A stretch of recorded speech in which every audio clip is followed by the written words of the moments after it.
জনপ্রিয় শিশুতোষ অনুষ্ঠান মনের কথার সেই শিল্পী ভাই আর নেই। দেশ হারালো চিত্রকলার এক উজ্জ্বল নক্ষত্রকে। 21শে পদকপ্রাপ্ত শিল্পী বাংলাদেশের পুতুল মানব মুস্তফা মনোয়ার আজ সোমবার সকাল 8:30টায় রাজধানীর একটি হাসপাতালে চিকিৎসাধীন অবস্থায় শেষ নিঃশ্বাস ত্যাগ করেন। ইন্না লিল্লাহি ওয়া ইন্না ইলাইহি রাজিউন। মুস্তফা মনোয়ারের সবচেয়ে বিখ্যাত, দীর্ঘস্থায়ী ও জনপ্রিয় টিভি পুতুল নাচ অনুষ্ঠানটি ছিল মনের কথা। 80-র দশক থেকে শুরু করে দীর্ঘ 12 বছর শিশুদের মনে বিশাল জায়গা করে নিয়েছিল তার এই আলোচিত পাপেট শোয়ের পারুল, বাউল ও সার চরিত্র। তারই মাধ্যমে যেন চিত্রকলা ও সংস্কৃতির এই উজ্জ্বল অধ্যায়ের অবসান ঘটল, কিন্তু শিল্পমনা প্রজন্মকে রেখে গেলেন অমূল্য উত্তরাধিকারী হিসেবে। পরিবার সূত্রে জানা গেছে, গত 14 জুন তাকে রাজধানীর স্কয়ার হাসপাতালে ভর্তি করা হয়। নিউমোনিয়ার ব্যাকটেরিয়ায় আক্রান্ত হয়ে আইসিইউতে চিকিৎসাধীন ছিলেন তিনি।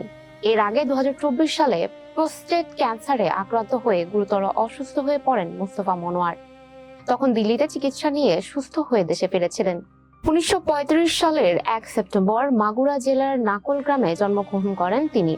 প্রখ্যাত কবি গোলাম মোস্তফার সন্তান হিসেবে সাংস্কৃতিক আবহেই বেড়ে ওঠেন তিনি।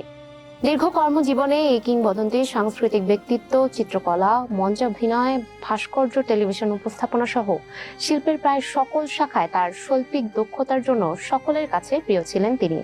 তার বর্ণাঢ্য কর্মজীবনে তিনি সর্বদা তরুণ মনকে সৃজনশীল হতে অনুপ্রাণিত করেছেন এবং তার অসংখ্য কাজের মাধ্যমে সামাজিক বার্তা ছড়িয়ে দিতে সাহায্য করেছেন সবাইকে। শিল্প ও সংস্কৃতিতে অসাধারণ অবদানের জন্য 2004 সালে তাকে 21শে পদকে ভূষিত করা হয়।